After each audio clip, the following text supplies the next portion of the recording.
ጾም የብዙ ነገሮች መገለጫ ነው። ብርድ እንዲለን፣ ሙቀት ላብ እንዲለን፣ ልብ ትርታ እንዲኖር። ትራይግሊሰራይድ የምንለው የደም ቅባት ኮሌስትሮል አይደለም፣ ነገር ግን ደማችን ውስጥ የሚንቀሳቀስ የቅባት አይነት ነው። ሰላም ጤና ይስጥልኝ። ዶክተር ሊዲያ ነኝ ከላንሴት አጠቃላይ ሆስፒታል። ዘመናዊ የጤና ሳይንስ ጾምን ለጤናማነት እንደ ሚስጥር አድርገው እያቀረቡ ይገኛሉ። ታዲያስ ሳይንሱ ስለ ጾም ምን ይላል? ስንጾምስ ልናደርጋቸው የሚገቡ ጥንቃቄዎች ምንድን ናቸው? እና የመሳሰሉ ጥያቄዎችን ከዶክተር ብሩክ አለማየሁ ጋር በሰፊው ተነጋግረንበታል። ተከታተሉ።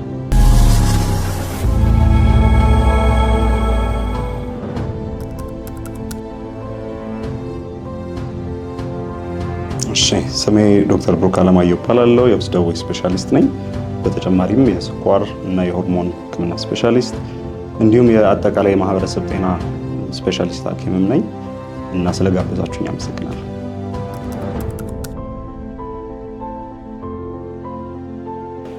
ያው ጾም ጀነራል ዴፊኒሽኑ ይሄ አጠቃላይ ዴፊኒሽኑ ሰዎች ወይ ከምግብ ወይ ከፈሳሽ ወይ ከሁለቱም ታቅበው ለተወሰኑ ሰዓታት ለተወሰነ ፔሪድ ለተወሰነ ጊዜ ሳይበሉ የሚቆዩበት ጊዜ ነው።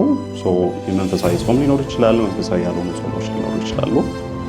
አንዳንድ ጊዜ ደግሞ የምግብ አይነቶችን ብቻ በእኛ ሀገር አንዳንድ እንደምንመለከተው የምግብ አይነቶችን ብቻ በማራቅ ወይ ደግሞ ከሆኑ የምግብ አይነቶች ራስን በማግለል የሚደረጉ አይነት ጾሞች አሉ። ነገር ግን በሕክምና በተለይም ደግሞ በሰውነታችን የማቃጠል ስርዓት ጾም የብዙ ነገሮች መገለጫ ነው። ለምሳሌ ሜታቦሊክ ሺፍት የምንለው ነገር የሚፈጠርበት ነው። የተመገብነው ምግብ በመጀመሪያዎቹ ጥቂት ሰዓታት ለሰውነታችን የኃይል ምንጭ ያ የኃይል ምንጭነቱ እየቀነሰ ይመጣና በተለይ መጀመሪያው 12 ሰዓታት ካለፉ በኋላ ሰውነታችን የኃይል ምንጩን ስኳርን ከመጠቀም ይሄ ጉበታችን ውስጥ ያለ ግላይኮጅን የምንለውን ከመጠቀም ፋትን ወደ መጠቀም ያጠራቀምነውን ቅባት ወደ መጠቀም የሚቀየርበት ስለሆነ የሰውነታችን የኃይል ምንጭ የሚቀየርበት ነው። በረጅም ሂደት የቅባት መጠናችንን እየተጠቀመ ሄዶ አንዳንድ ጊዜ ደግሞ በጣም የተራዘሙ ጾሞች ላይ የሰውነታችንን ፕሮቲን ጡንቻዎችን መጠቀም ይጀምራል።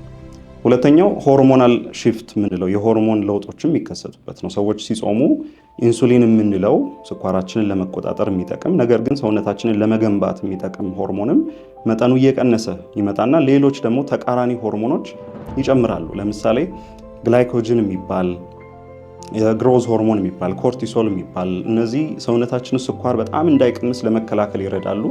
ነገር ግን ሰውነታችን የስኳር መቀነስ ስሜቶች ካሉ ቶሎ እንድናቅ ሰውነታችን ቅባት በሚያቃጥልበት ጊዜ ጡንቻችንን አጥንታችንን ፕሮቴክት ለማድረግ ደግሞ እንደ ግሮዝ ሆርሞን አይነት ሆርሞኖች ይረዱናል። እነዚህ ካቴኮላማይንስ የሚባሉም በቃ ልክ የስኳር መቀነስ ሲመጣ ብርድ እንዲለን፣ ሙቀት ላብ እንዲለን፣ ልብ ትርታ እንዲኖር፣ ይሄ የረሃብ ስሜት ድካም እንዲኖር የሚረዱትም ሰውነታችንን ከአደገኛ የስኳር መቀነስ ለመከላከል የሚረዱበት ሽግግር ነው። ሶስተኛው በሕክምና ወይ ደግሞ በሰውነታችን ስርዓት ሰውነታችን ራሱን የሚጠግንበት ጊዜ ነው የጾም ጊዜ። ምክንያቱም የኃይል ምንጭ ስለሌለው በመጀመሪያዎቹ ሰዓታት እንደምንም ነገሮች ቢቀጥሉም በኋላ ላይ ግን አዲስ ሴል ከማምረት አዲስ ፕሮቲኖችን ከማምረት ያረጁ ፕሮቲኖችን ያረጁ ሴሎችን የሚያስወግድበት ያ ደግሞ እንግዲህ በሕክምና ጥርጣሬ እንደ አልዛይመርስ እንደ ካንሰር ለሆኑ ሕክምናዎችም ችግሮችም ምናልባት ሊረዳ ይችላል የሚል ተስፋ የሚጣልበት አይነት ለውጦች አሉ እና አንዳንድም መጠነኛ መረጃዎች እንደዚህ አይነት ጠቀሜታ እንዳለ ያየናቸዋሉ። ሰውነታችን ውስጥ ጾም ሲከሰት በጣም ብዙ አይነት ለውጦች ሰውነት ከሆነ አይነት ስርዓት ወደ ሌላ አይነት ስርዓት ለውጥን የሚያሳይበት ስለሆነ ለውጡ ከፍተኛ ነው ማለት ይቻላል።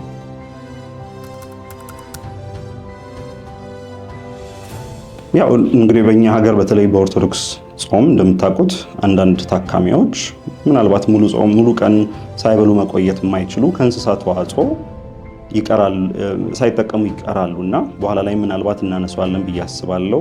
የሙስሊሙም የረመዳን ጾም ምን አይነት ባህሪ ነው ያለው፣ የኦርቶዶክስ ጾም ምን አይነት ባህሪ ነው ያለው የሚለው ነገር እና ጠቀሜታዎቹንም ለማንሳት እንሞክራለን። ሪስትሪክሽኖች ይኖራሉ፣ ውስንነቶች ይኖራሉ።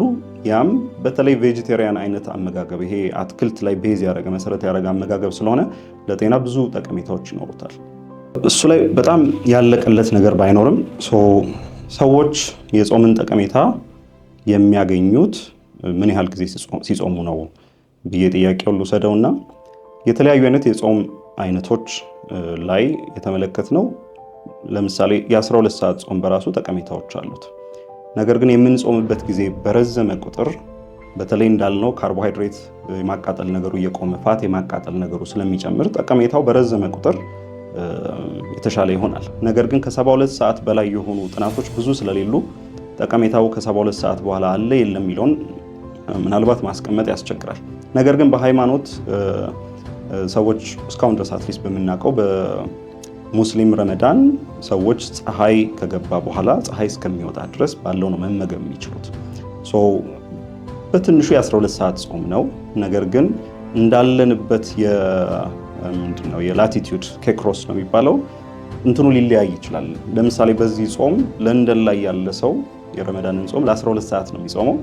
ጆሃንስበርግ ላይ ያለ ሰው ለ14 ሰዓት ነው የሚጾመው። ኢትዮጵያ ውስጥ ለምሳሌ ወደ 13 ሰዓት አካባቢ ነው የሚጾመው ብለን እናስባለን። እዚህ ቆይታው ረጅም ሊሆን ይችላል። በተጨማሪም ለምሳሌ በኢትዮጵያ ኦርቶዶክስ ጾምና በሌሎችም የክርስቲያን ጾሞች ላይ ደግሞ የምንመለከተው ሰዎች ማታ እራታቸውን ከእኩለ ሌሊት በፊት ጨርሰው በነጋታው 6 ሰዓት፣ 7 ሰዓት፣ 9 ሰዓት አንዳንድ ጊዜ ደግሞ ቀጣዩን እራት እስከሚመገቡ ድረስ ከ24 ሰዓት የቆየ እንትን ያደርጋሉ፣ አመጋገብ የሚመገቡበታል። እና ባለፈውም ዓመት ይህን በተመለከተ ጥቁር አንበሳ ሆስፒታል የሰራ ነው አንድ ጥናት ላይ የተመለከትነው አማካይ የጾም ጊዜ ወደ 16 ሰዓት አካባቢ ነው የአብዛኛው ታካሚ እና ኦልሞስት ሁሉም ማለት ይቻላል ከ51 እስከ 55 ቀን ይህን ጾም አድርገውታል። እዚህ ሰዓቱ በረዘመ ቁጥር ጾሙ ጠቀሜታ ሊኖረው ይችላል። ነገር ግን ይሄ ጠቀሜታ ለሁሉም ሰው ነው ማለት ስለማንችል አይ ቲንክ አንዳንዶቹ ነገሮች ሳይድ ኢፌክቶችን ወይ ደግሞ የጎንዮሽ ነገሮችን ማንሳታችን ስለማይቀር እሱንም እናነሳዋለን።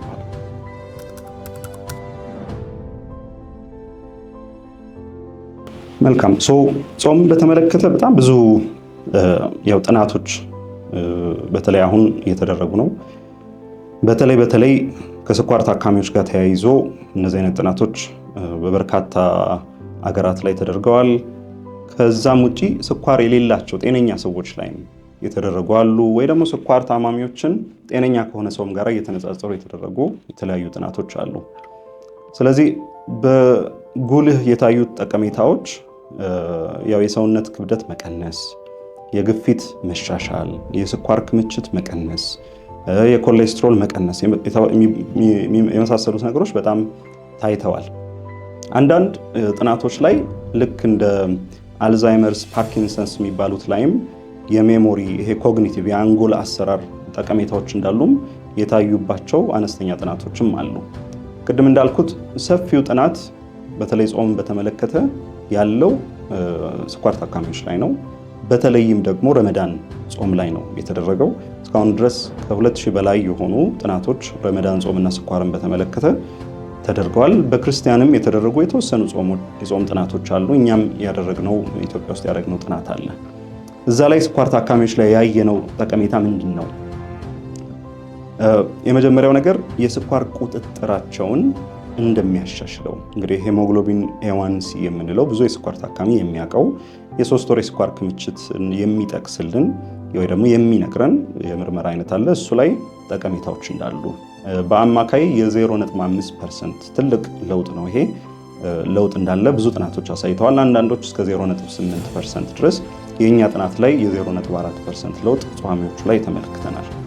ሁለተኛው ጠቀሜታ ክብደት እና የዚህ የክብደት ቁመት ምጣኔ ቦዲ ማስ ኢንዴክስ የምንለው ላይ ያየናቸው ለውጦች አሉ። ይሄ በጣም ሲግኒፊካንት ነው። በተለይ ታካሚዎች በአግባቡ ጾማቸውን ጤናማ ያልሆኑ የአመጋገብ ዘይቤዎችን ሳይጠቀሙ የሚጾሙ ከሆነ እነዚህን ጠቀሜታዎች ማግኘት ይችላሉ። ለምሳሌ የክብደት መቀነስ እኛ ባጠና ነው ከፍተኛም ባይሆን ከ1 እስከ 2 ኪሎ ሰዎች በጾሙ ጊዜ ይቀንሳሉ። ነገር ግን አንዳንድ ታካሚዎች በጣም ከዛ በላይም የቀነሱ አሉ፣ የጨመሩም ታካሚዎች አሉ። ግን አብዛኞቹ የመቀነስ የክብደት ቁመት ምጣኔ የምንለው ቦዲ ማስ ኢንዴክስ ላይም ሰፊ ልዩነቶችን ሰፊ ጠቀሜታዎችን ተመልክተናል። ሌላው በጣም ወሳኙ የኮሌስትሮል መሻሻል በተለይ ኤልዲኤል ኮሌስትሮል የምንለው ወይ ደግሞ በተለምዶ መጥፎ ኮሌስትሮል የምንለው ላይም ታካሚዎች እንደቀነሰላቸው እንደተሻሻለላቸው። ከዛው ከቅባት ሳንወጣ ትራይግሊሰራይድ የምንለው የደም ቅባት ኮሌስትሮል አይደለም፣ ነገር ግን ደማችን ውስጥ የሚንቀሳቀስ የቅባት አይነት ነው። ለተለያዩ የጤና ችግሮች ሊዳርግ ይችላል ብለን የምናስበው ነው። እሱም ላይ ጠቀሜታዎችን ተመልክተናል።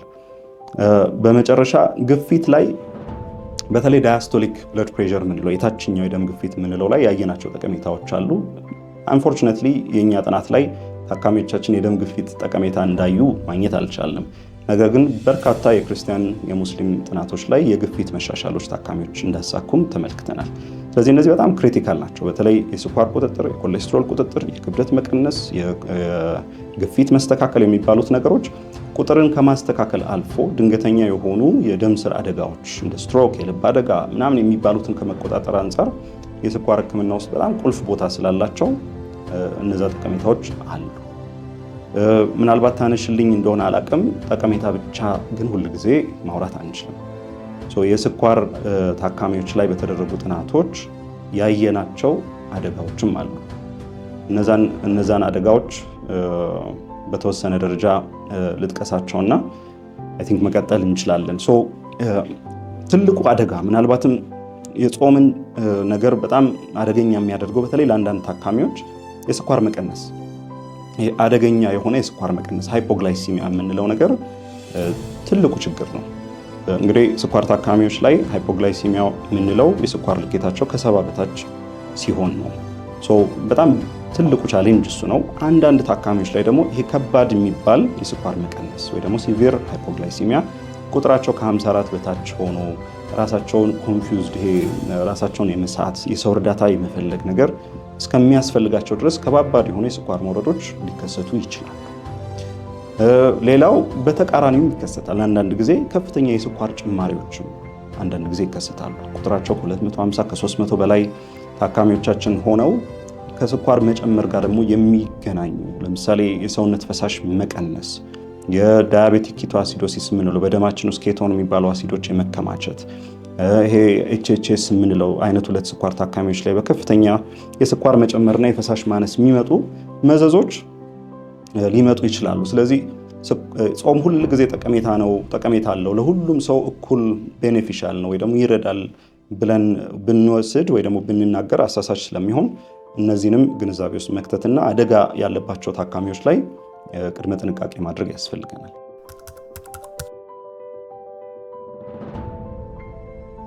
ትልቁ መነሻችንም ያው እሱ ነው። በተለይ ትልልቅ የረመዳን ጥናቶች ላይ ያየነው ከፍተኛ የስኳር የመቀነስ አደጋ በተለይ ኢንሱሊን እና እነዚህ ሰልፎናይል ዩሪያስ የሚባሉ በጣም በከፍተኛ ሁኔታ ስኳር የሚያወርዱት ላይ ያ ታይቷል። ቅድም የጠቀስኳቸው የስኳር መጨመር፣ ዲኬ፣ ኤችኤችኤስ ያልናቸው ነገሮች ሁሉ የእኛ ጥናቶች ላይ ብቻም ሳይሆን ዓለም አቀፍ በሆኑ ጥናቶች ላይ ያየናቸው ነገሮች ስለሆኑ የእኛ ጥናት ዓለም አቀፍ ከሆነው ነገር ጋር አብሮ የሚሄድም ነገር ስለሆነ እነዚህ አደጋዎች አሉ። በየትኛውም ሀገር፣ በአደገውም ሀገር፣ ባላደገውም ሀገር፣ በአፍሪካም በሚድል ኢስትም እነዚህ አይነት ነገሮች ታይተዋል።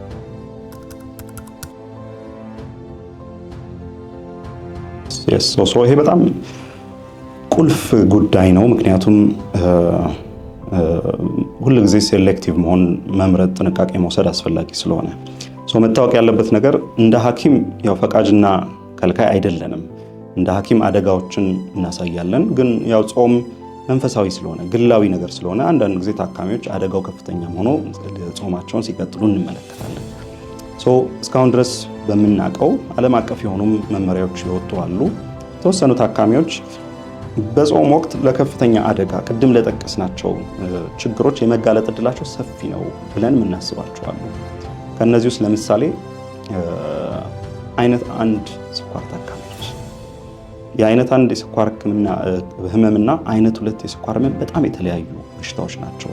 ስኳር ህመም ሲባል ተመሳሳይ ይመስላሉ እንጂ አይነት 1 የስኳር ህመም ቆሽት ኢንሱሊንን ስለማያመነጭ ህክምናው ያንን የመተካት ስለሆነ ውስብስብና ለታካሚ ለሐኪም በጣም ከባድ ነው። ስለዚህ አይነት 1 የስኳር ታካሚዎች ለስኳር መጨመርም ለስኳር መቀነስም በጾም ወቅት በጣም ተጋላጭ ናቸው። ሁለተኛ በጣም ያረጁ ሰዎች በተለይ ደካማ አረጋውያን ላይ በቀላሉ የፈሳሽ እጥረት ውስጥ የመግባት ራስን የሚያስቱ አደጋዎች ውስጥ የመግባት የመውደቅ የስኳር መቀነስ የመሳሰሉ አዝማሚያዎች ሊኖሩ ስለሚችሉ እነዚህ ታካሚዎች አደጋ እንዳለ ማሳወቅና ቅድመ ጥንቃቄ ማድረግ ያስፈልጋል። ሌላው በአይነት 2 ስኳር በአይነት 1 ስኳር ከፍተኛ ተጓዳኝና በስኳር ምክንያት የመጡ መዘዞች ያሏቸው ለምሳሌ ከፍተኛ የኩላሊት በሽታ ያላቸው ታካሚዎች ጾም ላይ የፈሳሽ እጥረት ምናምን ብቻ ሳይሆን የምግብ እጥረት የፕሮቲን እጥረት ስለሚኖር ከፍተኛ የሆነ ጡንቻቸውን የማቃጠል የመክሳት ማልኒውትሪሽን ውስጥ የፕሮቲን እና የኃይል እጥረት ውስጥ የመግባት ሪስካቸው ከፍተኛ ነው። የጉበት ጉዳት ያላቸው ሰዎች፣ ከፍተኛ የልብ ጉዳት ያላቸው ሰዎች፣ ሌላው ህፃናትና የአይምሮ እክል ያለባቸው ሰዎች ላይም ኦፍኮርስ እድገታቸውን በጣም ስለሚያውቅ ራሳቸውንም ለምሳሌ የአይምሮ እክል ያለባቸው ታካሚዎቻችን ስኳራቸው ቢቀንስ ላያውቁት ይችላሉ። እርምጃ ለመውሰድ ራሳቸውን መርዳት ላይችሉ ይችላሉ። እሱ አደገኛ ነው።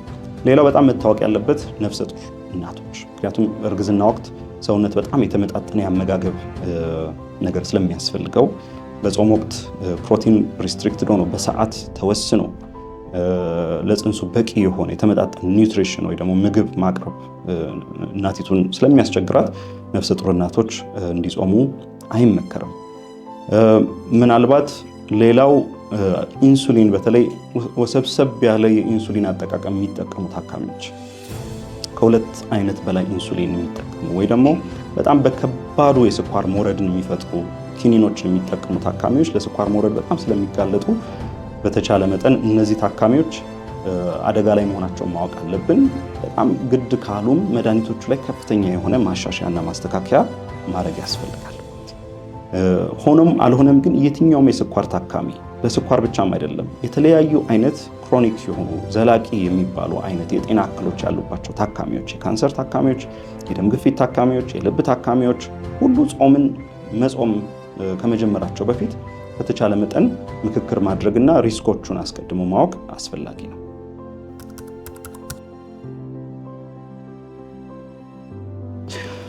ጾም ስንል ያው እኛ ሀገር በጣም እንደ ማህበረሰብ ሃይማኖተኛም ስለሆነ ሁሉ ጊዜ ከሃይማኖት ጋር ነው የሚገናኘው። ነገር ግን ጾምን ሕክምናም ይጠቀመዋል።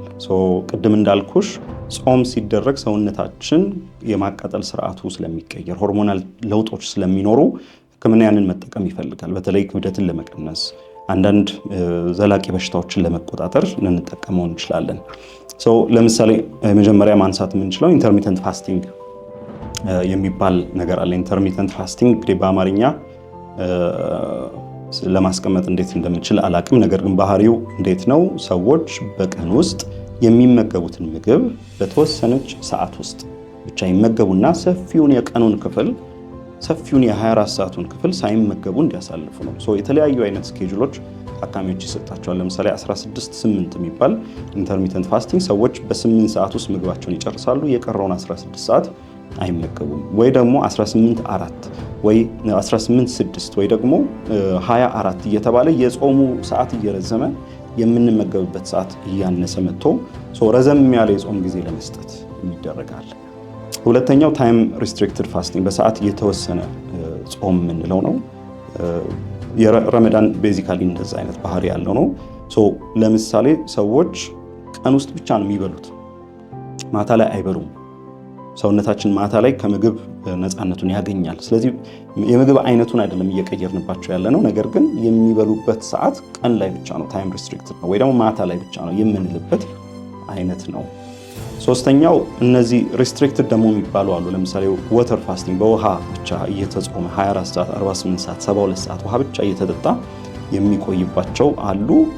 በተወሰነ ደረጃ አደገኛ ሊሆን እንደሚችል ስለሚታወቅ ብዙ ጊዜ በሕክምና አንጠቀመውም። ግን አንዳንድ ሰዎች ለከፍተኛ ክብደት መቀነስ ይጠቀሙታል። ሌላው እንግዲህ ሪሊጂየስ ፋስቲንግ ነው። እሱን ኦልሬዲ እየተነጋገርን ነው።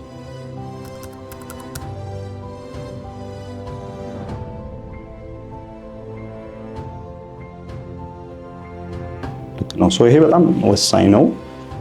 ቅድም እንዳልኩሽ አንዳንድ ታካሚዎች በጾም ወቅት ጭራሽኑ ክብደታቸው የሚጨምር ያሉባቸው ተጓዳኝ ችግሮች የሚባባሱባቸው አንዱ ምክንያት ጾም ወቅት ላይ ያለን የአመጋገብ ካልቸር አንዳንድ ጊዜ አደገኛ ሊሆን ስለሚችል ነው። በጾም ወቅት በተለይ ጾም ከተፈታ በኋላ በሚበሉባቸው ሰዓቶች ላይ አመጋገባችን አንዳንድ ጥንቃቄዎች ያስፈልጋል። አንደኛው በጣም ብዙ መብላት የሚባለው ነገር አደገኛ ነው። በተለይ ርቦን መተን ርቦናል፣ በጣም መብላት እንፈልጋለን። በዛ ስሜት ሆኖ አንዳንድ ጊዜ በጣም ብዙ ይበላል። ስንበላ አንደኛ ነገር ስኳራችን በጣም ይጨምረዋል። ሰውነታችን ውስጥ ከፍተኛ ካሎሪ ኃይል እንሰጣለን። ያ መዘዘኛ ነው። ሁለተኛ ነገር ደግሞ በፍጥነት መብላት ራሱ ችግሮች እንዳሉት እናያለን። በጣም በጥድፊያ በሩጫ ያሉ አመጋገቦች ለጨጓራችን፣ ለአንጀታችን፣ አጠቃላይ ለዚህ ለሜታቦሊክ ለማቃጠል ስርዓታችን ጫናን ይፈጥራል። ሁለተኛ ነገር በጣም በቀላሉ ደማችን ውስጥ ገብቶ ስኳራችን የሚጨምሩ፣ ይሄ ለስኳር ታካሚዎች ብቻ አይደለም፣ ለሁሉም ሰው ለሚጾም ሰው የሚጠቅሙ መሮች ናቸው። በቀላሉ ስኳርን የሚጨምሩ ምግቦች አሉ።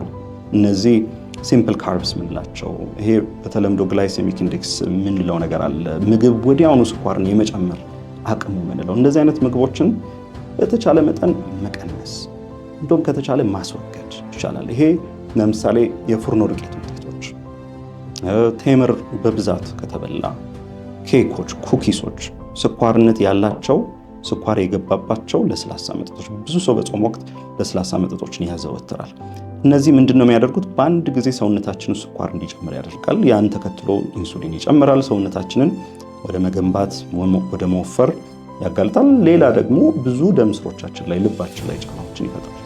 ሌላው ፋይበር ያላቸው ምንላቸው ምግቦች አሉ። ፋይበር የሚባል ምግቦች ውስጥ ያለ ምግብ በቀላሉ ተፈጭቶ ወደ ደማችን እንዳይገባ የሚያቀዘቅዝ የካርቦሃይድሬት አይነት ነው። ጥሩ የምንለው አይነት ነገር ነው። እሱ የበዛባቸው ምግቦች በጣም ጠቀሜታ ናቸው። ይሄ በጣም አስፈላጊ ነው። ለምሳሌ ሰዎችን ፉርኖ ዱቄት ዳቦ አትብሉ፣ ግን የገብስ ዳቦ ብሉ አንዳንድ ጊዜ ስንላቸው በሁለቱ መካከል ያለው ልዩነት ወይ ደግሞ በፉርኖ ዱቄትና በስንዴ መካከል ያለው ልዩነት ፋይበሩ ፕሮሰስ ባደረግነው ቁጥር ብዙ ማቀነባበር ውስጥ ባሳለፍን ቁጥር ፋይበር የምንለውን የምግብ ፓርቲ እያወጣን ስለምንሄድ በቀላሉ ደማችን ላይ ጫና ይፈጥራሉ። ስለዚህ አትክልቶች፣ ጥራጥሬዎች፣ እነዚህ ሆል ሲሪያልስ ብዙ ያልተቀነባበሩ ጥራጥሬዎች፣ አትክልቶችን፣ ፍራፍሬዎችን በደንብ መጠቀም ሰውነታችን የተመገብናቸው ምግቦች በአንድ ጊዜ ደማችንን እንዳያጥለቀልቁት ይረዳናል። ሌላው ጤናማ የሆኑ ካርቦሃይድሬቶች አሉ። እነሱን በደንብ መጠቀም ያስፈልጋል። እነ አጃ፣ እንጀራን ጨምሮ እነ ገብስ ምንላቸው፣ ማሽላ ብዙዎቹ ጤናማ ናቸው። ነገር ግን እነሱንም ቢሆን ምናልባት ወደፊት ስለ እንጀራ ጉዳይ እንነጋገር ይሆናል፣ ብዙ የመወያያ ርዕስ ስለሆነ በባህሪያቸው በጣም ጤናማና ጥሩ ካርቦሃይድሬቶች ቢሆኑም በብዛት ከበላናቸው ግን ዞሮ ዞሮ ደማችን ላይ ሰውነታችን ላይ ጫና መፍጠራቸው አይቀርም። ሰውነታችን ሌላው በተቻለ መጠን ውሃ በጣም መጠጣት አለብን። ፕሮቲን ነገሮች ከአትክልት የሚገኙ ፕሮቲኖች አሉ እና አኩሪ አተር፣ እነዚህ የተለያዩ ሽሮ ውስጥ የምንከታቸው ሽምብራ፣ አተር፣ ምስር የምንላቸው ሁሉ ፕሮቲን ያላቸው ናቸው። ፕሮቲንን ምግብ ውስጥ በደንብ ማካተት ያስፈልጋል። ፕሮባብሊ በመጨረሻ ጤናማ የሚባሉ ቅባቶችን መጠቀምም አስፈላጊ ነው። በጣም ዘይታማ የሆኑ አመጋገቦች አንዳንድ ጊዜ እናስተውላለን። በጣም ቅባት የበዛባቸው አመጋገቦች አሉ። ኢቭን የአትክልት ዘይቶችን ቢሆኑ የአትክልት ዘይት ሲበዛ እያንዳንዱ ማንኪያ ወደ 120 ካሎሪ ያለው እንላለን። ስለዚህ ዘይት ባበዛን ቁጥር ብዙ ጫና እየፈጠርን ነው። ሁለተኛ ነገር ደግሞ በተለይ ምግቦቻችንን በጣም ስለምናቁላላቸው፣ በጣም ስለምንጠብሰው ዘይቱም በበዛ ቁጥር ለጤናችን ጥሩ አይደለም። ስለዚህ እነዛን መቀነስ ጥሩ ነው። ከአመጋገብ ውጭ አካላዊ እንቅስቃሴዎች በጾም ወቅት ሙሉ ለሙሉ መቆም የለባቸው። መጠኑን የተጠበቀ አይነት አካላዊ እንቅስቃሴ ማድረግ በጣም አስፈላጊ መሆኑንም አይ ቲንክ እዚህ ላይ በአመክሮ ማስረዳት አለብን።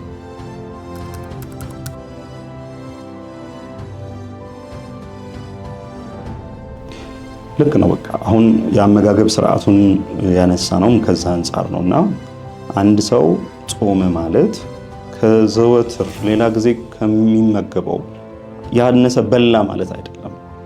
ስለዚህ አትኩሮት ካልሰጠነው የምንመገባቸው ምግቦች መጠን፣ ብዛት፣ አይነት ላይ አትኩሮት ካልሰጠን ምናልባትም በፍስኩ ጊዜ ጾም በሌለባቸው ጊዜ ከምንጠቀመው በላይ ልንመገብ እንችላለን። ስለዚህ ሰውነታችን ሁል ጊዜ የገባውን ካሎሪና ሰውነታችን በዕለታዊ እንቅስቃሴዎች የሚያቃጥለውን ካሎሪ ኃይል ይይዝና ትርፍ ከሰጠነው ያንን ትርፍ ማስቀመጥ ስላለበት ስቶር ያደርገዋል። ስለዚህ የተለያዩ አይነት ፎርሞችን አስይዞ የተለያዩ አይነት መልኮችን አስይዞ ያጠራቅመዋል። ነገሮች በተጠራቀሙ ቁጥር ደግሞ ሰውነታችን ላይ ክብደት እየጨመረ ይመጣል። የቅባት መጠን ይጨምራል። ሰውነታችን ውስጥ ያሉ ትርፍ ንጥረ ነገሮች ይጨምራሉ። ስለዚህ ክብደት እየጨመረ ይሄዳል። ስለዚህ ያንን መከላከል የምንችለው በተቻለ መጠን ቅድም ያላቸው ምህሮች በመከተል ነው። በተጨማሪም አካላዊ እንቅስቃሴ ለሁሉም ሰው በጣም መሰረታዊ ነው፣ በጣም አስፈላጊ ነገር ነው። ሰውነታችን አሁን ላይ ምናልባትም የዛሬ 20 ዓመት የዛሬ 30 ዓመት ከነበረው እንቅስቃሴ ያነሰ ነው የምናደርገው። እንቅስቃሴዎቻችን በሙሉ በመኪና ናቸው እንደምታውቁት። ወክ የምናደርገው ነገር ውስንነት አለው። የምንመገበው አመጋገብ ኦልሞስት ዌስተርናይዝድ ሆኗል። ሲምፕል የሆኑ ፕሮሰስድ ነገሮችን እናበዛለን። ስለዚህ ሰውነታችን እነዛን ነገሮች እንዲያቃጥል እንቅስቃሴ ማድረግ ያስፈልጋል።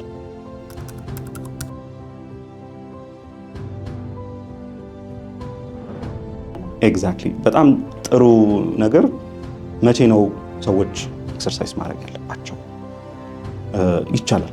እየጾሙም ማድረግ ይችላሉ፣ ከበሉ ማድረግ ይችላሉ፣ ከበሉ በኋላም ማድረግ ይችላሉ። ነገር ግን በተለይ በባዶ ሆድ የሚደረጉ ኤክሰርሳይሶች፣ ስፖርቶች አብዛኞቹ የኛ ሃይማኖታዊ ጾሞች ውሃ እንኳን መጠጣት ማንችልባቸው ስለሆኑ ለዲሃይድሬሽን፣ ለስኳር መቀነስ ሊያጋልጡን ስለሚችሉ አቅማቸው፣ ጉልበታቸው ውስን መሆን መቻል አለበት።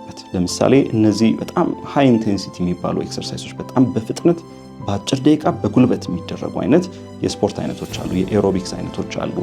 ወይ ደግሞ እነዚህ የጡንቻ እንቅስቃሴዎች በጣም በከባድ ብረት የሚደረጉ በከባድ ትግል የሚደረጉ እነዚህ በባዶ ሆድ ሲሆን ሰውነት ላይ ጫና ይፈጥራሉ። ብዙ የሚያዛቡት ነገር ስላለ በተቻለ መጠን መጠነኛ መሆን አለበት። ከምግብ በኋላ የሚደረግ ከሆነም እንደተበላ ሳይሆን ከተበላ ቢያንስ ከ2 እስከ 3 ሰዓት በኋላ ቢሆን የተሻለ። ያ ሰውነታችን የተመገብነው ነገር የተወሰነ ቦታ ይዞ ኃይል በደንብ አግኝተን ማድረግ እንድንችል ነው። እና ከምግብ በኋላ ወይ ደግሞ ጾም ከተፈታ በኋላ የሚደረጉ እንቅስቃሴዎች ላይ በተቻለ መጠን በቂ የሆነ ውሃ፣ በቂ የሆነ ፈሳሽ መወሰድ አለበት። ኢቨን በጾሙ ሰዓት በባዶ ሆድ ስፖርት የሚሰራ ሰው ልክ መብላት በሚፈቀድበት ሰዓት ፈሳሽ በጣም መውሰድ አለበት። ምክንያቱም ዲሃይድሬሽን የምንለው ነገር ወይ ደግሞ የሰውነት ድርቀት፣ የፈሳሽ ማነስ የሚባሉት ነገሮች እንደምናስባቸው ቀላል ነገሮች አይደሉም። በሰውነታችን ላይ በጣም ከፍተኛ የሆነ የሜታቦሊክ ችግሮች ይፈጥራሉ፣ ድርቀት ይፈጥራሉ፣ በደማችን ውስጥ ያሉትን ነገሮች ይቀይራሉ። ስለዚህ በተቻለ መጠን ፈሳሽ በደንብ መውሰድ እና ሰዓቱን ያማከለ አይነት እንቅስቃሴ ማድረግ ይፈለጋል። ጾም መንፈሳዊ ነው። ስለዚህ ሰውነታችን የምናዳክምበት ጊዜ ነው። ብዙ አዲስ የምንገነባበት ጊዜ ላይሆን ይችላል። ግን ያለንን ጤና ለማስጠበቅ ያህል የሚያበቁ አይነት እንቅስቃሴዎችን ማድረግ ቢቻል ጥሩ ነው።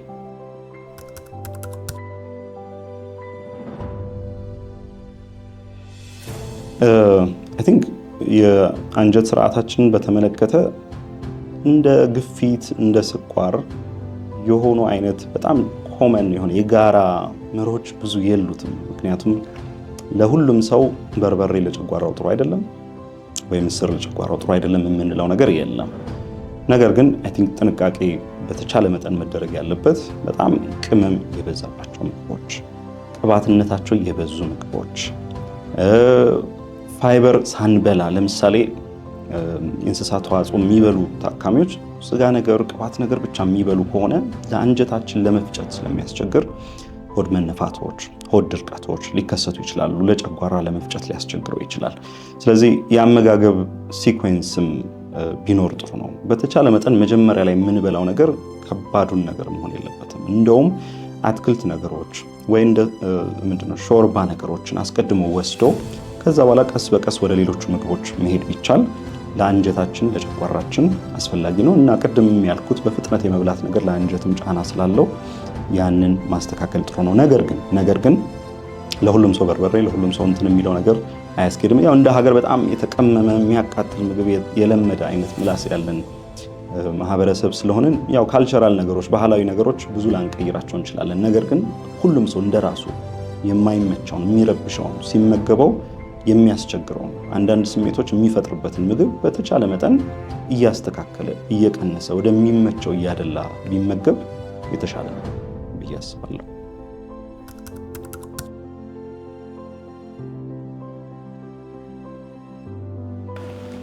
በአጠቃላይ ያው ጾም መንፈሳዊ ነው። በተለይ አሁን የምናወራው መንፈሳዊ ስለሆነ ጾም ስለሆነ መንፈሳዊ ነው። ሰዎች መንፈሳዊ ጥቅምን ፈልገው ነው የሚጾሙት። ከፈጣሪ ጋር የሚቀራረቡበት፣ ራሳቸውን የሚያነጹበት እና መንፈሳዊ ደስታን የሚያገኙበት ጊዜ ነው። ነገር ግን በዛው ሊገኙ የሚችሉ የጤና ጠቀሜታዎችም እንዳሉ፣ አንዳንድ ጊዜ ደግሞ ካልተጠነቀቅን ጤናን ሊጎዱ የሚችሉ ነገሮችም ሊኖሩ እንደሚችሉ እና ጾሙን ለመንፈሳችንም ለአካላችንም ጠቃሚ እንዲሆን ማድረግ እንደምንችል አንዳንድ መርሆችን እየተከተልን ያወራናቸውን ያነሳናቸውን መርሆች እየተከተልን ለጤና ጠቃሚ እንዲሆን ማድረግ እንደሚቻል፣ ሁለተኛ ነገር ደግሞ ሁሉም ሰው መጾም ይችላል ወይ ደግሞ ችግር የለውም ተብሎ መታሰብ የለበትም። በተደጋጋሚ ዛሬን ጨምሮ አይነት 1 ስኳር ያላቸው ታካሚዎች ጾም ለመጾም ሞክረው የአሲድ መጠራቀም ገጥሟቸው፣ የፈሳሽ እጥረት ገጥሟቸው እንደዚህ አይነት ነገሮች የተለመዱ ናቸው። ስለዚህ ትልቁ መልእክት በተለይ ዘላቂ ህመም ያላቸው ከባድ ውፍረት ሊሆን ይችላል፣ ስኳር ሊሆን ይችላል፣ ኮሌስትሮል ሊሆን ይችላል፣ የኩላሊት የጉበት የልብ በሽታዎች ሊሆን ይችላል፣ ስኳር ሊሆን ይችላል። በጣም ቁልፉ ነገር ምናልባትም አንዱን በእኛ ጥናት ያየነው ምን ያህል ፐርሰንቱ ናቸው ይህንን የጠየቁት ሐኪም ያማከሩትና በጣም ዝቅተኛ ነው። ስለዚህ ሰዎች ከጾም በፊት ሐኪማቸው ጋር ሄደው ልጾም አስቤያለሁ፣ ከመጾሜ በፊት ምን ትመክረኛለህ፣ መድኃኒቶቹን እንዴት እናስተካክላቸው ብለው ቢያማክሩ ጥሩ ነው። ሁለተኛ ነገር ሐኪሞችም ጾም ያለውን የጤና ጠቀሜታ ማወቅ መረዳት አለባቸው። ታካሚዎች ለመጾም ሲጠይቁ እንዲጾሙ ነገሮችን ለማመቻቸት ጥረት ነው ማድረግ ያለባቸው። በሌላ ጎን ደግሞ አደጋ ያለባቸው ታካሚዎችን ቅድም የጠቀስናቸውን ደግሞ በደንብ መምከር ማስጠንቀቅ ይኖርባቸዋል ማለት ነው። ስለዚህ አይ ቲንክ ከታካሚውም ሳይድ ከባለሙያውም ሳይድ በተቻለ መጠን ሚዛናዊ ከሆነ አብዛኛው ሰው በተሳካ ሁኔታ ጾሙን መጾም ይችላል። አብዛኛው ሰው ቅድም ያጠቀስናቸው 7-8 ግሩፖች በጣም አናሳ ናቸው፣ በጣም ትንሽ ናቸው። ማጆሪቲ መጾም ይችላል። ኢትዮጵያ ውስጥ ደግሞ እንደምታውቁት አብዛኛው ሰው ወጣት ነው። ተጓዳኝ ህመሞች ያሉባቸው ታካሚዎቻችን በጣም ብዙ አይደሉም። ኢቭን ተጓዳኝ ሲባል ሁሉም ተጓዳኝ ያለበት አይጾምም አይደለም። ከባድ ተጓዳኝ ለምሳሌ የኩላሊት ድክመት ያላቸው ታካሚዎች ከፍተኛ የኩላሊት ድክመት ያላቸው ነው። ደረጃ 1 ደረጃ 2 ላይ ያሉ ታካሚዎች ምናልባት ከሐኪም ጋር በጣም ቅርብ ክትትል እያደረጉ ሊሞክሩ ይችላሉ። ሶስተኛው ነገር ሰዎች በሚጾሙበት ጊዜ የአደጋ ምልክቶችን እንዳዩ እርምጃ መውሰድ አለባቸው። ለምሳሌ ስኳራቸው በጣም ከወረደ እና የስኳር መውረድ ምልክት ካላቸው ከነዛ ስሜቶች ጋር እየታገሉ ላለመብላት እየታገሉ መቆየት የለባቸው።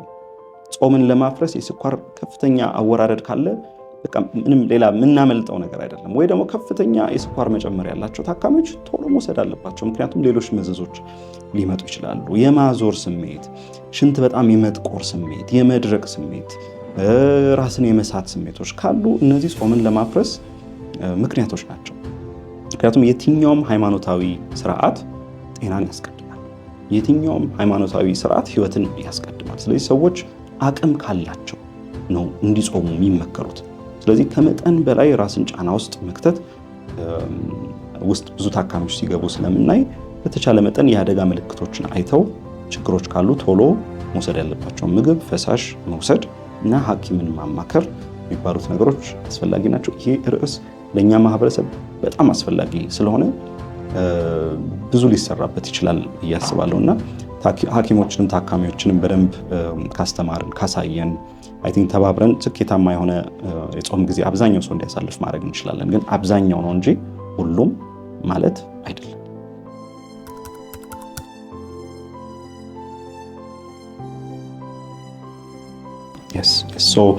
ከተለመደው የረዘሙ ጾሞችን ታካሚዎች የሚጾሙ ከሆነ ይህንን በግልጽ መነጋገር ያስፈልጋል።